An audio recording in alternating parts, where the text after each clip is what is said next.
الحمدللہ والصلاة والسلام علی رسول اللہ وعلی آلہ وصحبہ اجمعین، اما بعد، اعوذ باللہ من الشیطان الرجیم، بسم اللہ الرحمن الرحیم۔ میرے محترم بزرگوں، میرے عزیز بھائیوں اور بہنوں، اور پیس ٹی وی پہ لائیو دیکھنے والے کروڑوں ناظرین، السلام علیکم ورحمۃ اللہ وبرکاتہ۔ نماز پڑھنے کے جو اہم رکن ہیں وہ قرآن مجید میں کا ذکر آتا ہے اور باقی کا ذکر آتا ہے حدیث میں، لیکن قرآن کے ذریعے ہمیں پتہ لگتا ہے کہ قرآن مجید میں اللہ سبحانہ وتعالیٰ فرماتے ہیں سورہ بقرہ میں سورہ نمبر 2 آیت نمبر 144 144، اللہ فرماتے ہیں کہ جب بھی آپ نماز کے لیے کھڑے ہوتے ہیں، صلاح کے لیے کھڑے ہوتے ہیں، اپنا رخ مسجد حرام کی طرف کرو۔ Turn your face toward the sacred mosque. جدھر بھی آپ ہیں اپنا رخ، اپنا چہرہ مسجد حرام کی طرف کرو۔ یہ ہمارے لیے قبلہ ہے، کعبہ ہمارا قبلہ ہے۔ نماز پڑھتے وقت ہمیں رخ کرنا چاہیے مسجد حرام کی طرف، یہ فرض ہے۔ اللہ تعالیٰ فرماتے ہیں سورہ بقرہ میں سورہ نمبر 2 آیت نمبر 238 میں 238، اللہ تعالیٰ فرماتے ہیں کہ جب بھی آپ صلاح کے لیے کھڑے رہو تو stand with a devout frame of mind. آپ جب کھڑے ہوتے ہیں، عربی میں لفظ آتا قانتین، کہ اپنے ڈیواؤٹ فریم آف مائنڈ کے ساتھ آپ نماز پڑھو۔ اللہ فرماتے ہیں سورہ ہجر میں سورہ نمبر 15 آیت نمبر 87 میں کہ اللہ has sent، اللہ نے نازل کیا ہے 7 آیتیں جو ہمیشہ دہرائی جاتی ہے اور قرآن عظیم۔ جب قرآن مجید میں اس کا ذکر آتا ہے 7 آیتیں جو ہمیشہ دہرائی جاتی ہے، اس کا مطلب ہے سورہ فاتحہ۔ سورہ فاتحہ میں 7 آیتیں ہیں، تو قرآن میں اللہ تعالیٰ ذکر کرتے ہیں سورہ فاتحہ کے بارے میں، اور عظیم قرآن۔ سورہ فاتحہ کے علاوہ باقی حصہ جو قرآن کا ہے اسے کہا جاتا ہے قرآن عظیم۔ تو سورہ فاتحہ کا ذکر آتا ہے قرآن مجید میں سورہ ہجر میں سورہ نمبر 15 آیت نمبر 87 میں۔ اور اللہ تعالیٰ قرآن مجید میں کہتے ہیں کہ صلاح میں آپ کو رکوع کرنا ضروری ہے، اور رکوع لفظ قرآن مجید میں کم سے کم 13 بار آیا ہے، اور صلاح کا اہم رکن جو ہے وہ سجدہ ہے، اپنے ماتھے کو زمین پہ ٹیکنا کہتے ہیں سجدہ۔ اور سجدہ کا لفظ قرآن مجید میں 92 ٹائمز آیا ہے، قرآن مجید 92 ٹائمز۔ اور اللہ تعالیٰ فرماتے ہیں سورہ العمران میں سورہ نمبر 3 آیت نمبر 43 میں، یا مریم مقنتی لربی کی وسجدی ورقی ما یا رقیم، کہ اے مریم آپ اللہ کی عبادت کرو اور سجدہ کرو اور رکوع کرو ان لوگوں کے ساتھ جو رکوع کر رہے ہیں۔ اور اللہ تعالیٰ فرماتے ہیں سورہ حج میں سورہ نمبر 22 آیت نمبر 77 میں کہ اے مومنو رکوع کرو اور سجدہ کرو اور اچھے کام کرو تاکہ آپ فلاح پاؤ۔ تو کئی بار قرآن مجید میں کہا گیا ہے رکوع کے بارے میں اور سجدے کے بارے میں۔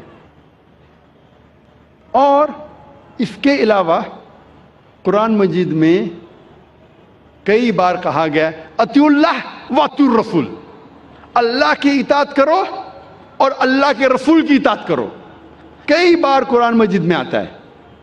سورہ العمران سورہ نمبر 3 آیت نمبر 32، سورہ العمران سورہ نمبر 3 آیت نمبر 132، سورہ نساء سورہ نمبر 4 آیت نمبر 59، سورہ مائدہ سورہ نمبر 5 آیت نمبر 92، سورہ انفال سورہ نمبر 8 آیت نمبر 1، سورہ انفال سورہ نمبر 8 آیت نمبر 20، سورہ انفال سورہ نمبر 8 آیت نمبر 46، سورہ نور سورہ نمبر 24 آیت نمبر 56، سورہ نور سورہ نمبر 24 آیت نمبر 54، سورہ محمد سورہ نمبر 47 آیت نمبر 33، سورہ مجادلہ سورہ نمبر 58 آیت نمبر 13، سورہ تغابن سورہ نمبر 64 آیت نمبر 12۔ کم از کم قرآن مجید میں 12 جگہ کہا گیا ہے اطیعوا اللہ واطیعوا الرسول، اللہ کی اطاعت کرو، اللہ کے رسول کی اطاعت کرو۔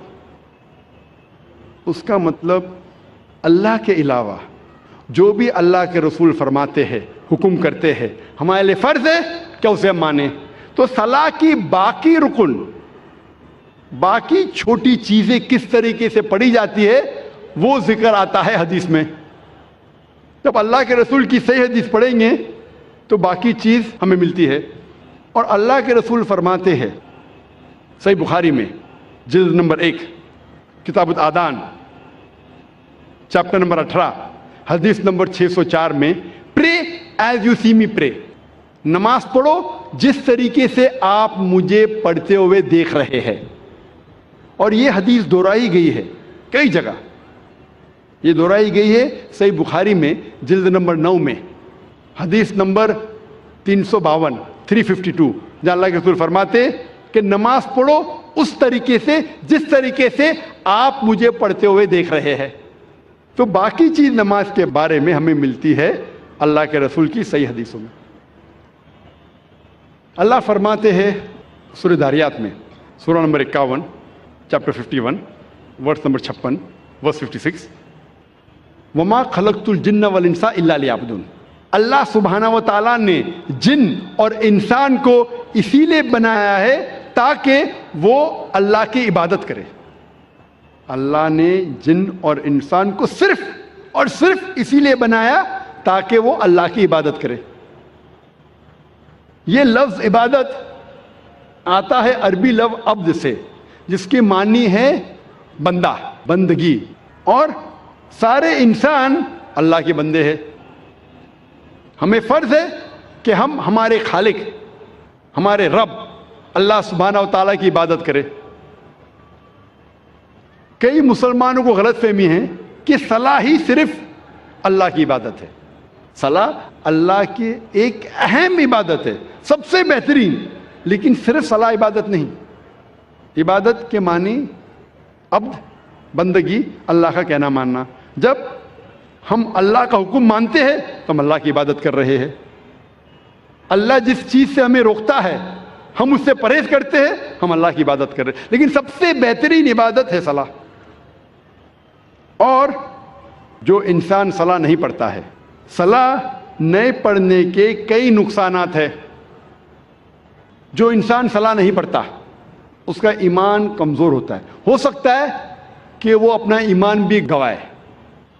انسان سوچنے لگتا ہے کہ میرے پاس پیسہ ہے، میرے پاس دولت ہے، عیش ہے، آرام ہے، اللہ سے دور جاتا ہے۔ صلاح نہیں پڑھتا ہے اور دور جاتا ہے۔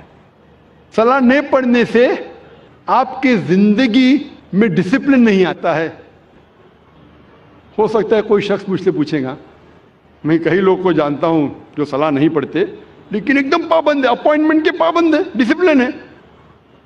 میں جانتا ہوں کئی مسلمان جو صلاح نہیں پڑھتے لیکن ڈسپلن ہے، کئی غیر مسلمان ہیں جو صلاح نہیں پڑھتے لیکن ایک دم ڈسپلنڈ ہے، اپوائنٹمنٹ دیں گے برابر اس وقت پہ موجود رہیں گے۔ یہ ڈسپلن کا ذکر ہی نہیں کر رہا ہوں، میں اعلیٰ درجے کی ڈسپلن کی بات کر رہا ہوں، یہ تو نیچے درجے کا ڈسپلن ہے۔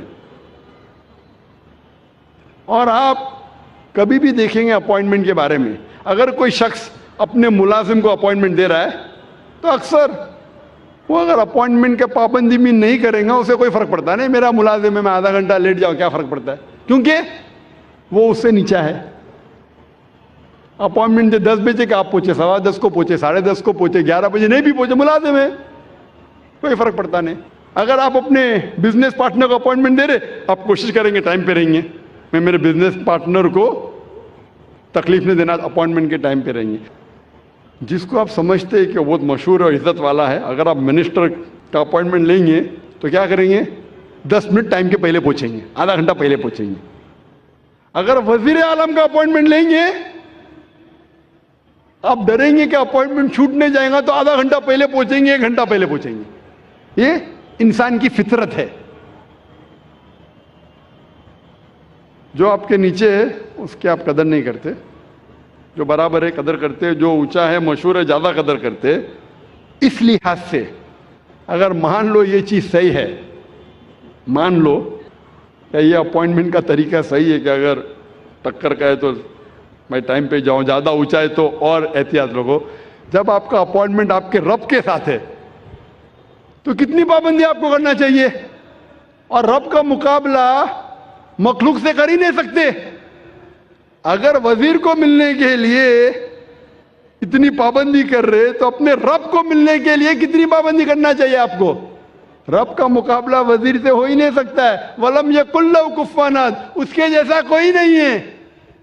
تو میں اس اپوائنٹمنٹ کی بات کر رہا ہوں, اونچے درجے کی. اگر صلاح سے دور رہیں گے تو آپ کی زندگی میں ڈسپلن آئیں گا ہی نہیں. جب وزیر آپ کا تھوڑا فیور کرتا ہے تو آپ ہل جاتے ہیں, اس کے لیے کچھ بھی کرنے کو تیار ہے. ہمارا خالق آپ کو زندگی دی ہے, ہمیں زندگی دی ہے, ہمیں اتنے نعمت دی ہے, ہم کتنا شکر ادا کرتے. اور جو سب سے بہترین نعمت ہے وہ تو ہم کبھی سوچتے بھی نہیں.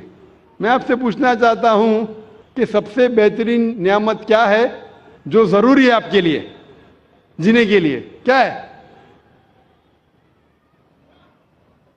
کیا ہے؟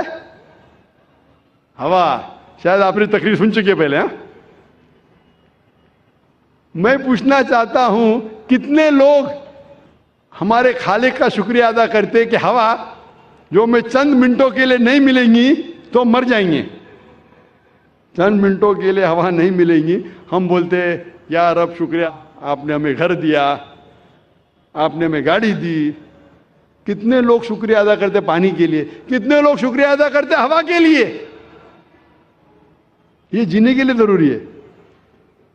جب میں نے میرے بچوں سے کمپٹیشن لگائی کہ سب سے زیادہ آپ کیا شکر ادا کریں گے اللہ کا, تو ایک سے بڑھ کر ایک جواب تھا. میری چھوٹی بیٹی رشدہ نے کہا سب سے بہترین میں شکریہ ادا کروں گی اللہ نے ہمیں ایمان دیا. ماشاءاللہ, یہ ہوا سے بھی بہتر ہے. ایمان جو اللہ نے ہمیں دیا ہے وہ ہوا سے بھی بہتر ہے. لیکن جینے کے لیے ضروری ہوا. تو وہ خالق جو میں اتنے نعمت برسا رہا ہے اس کا اپوائنٹمنٹ کا آپ کو کوئی فکر نہیں.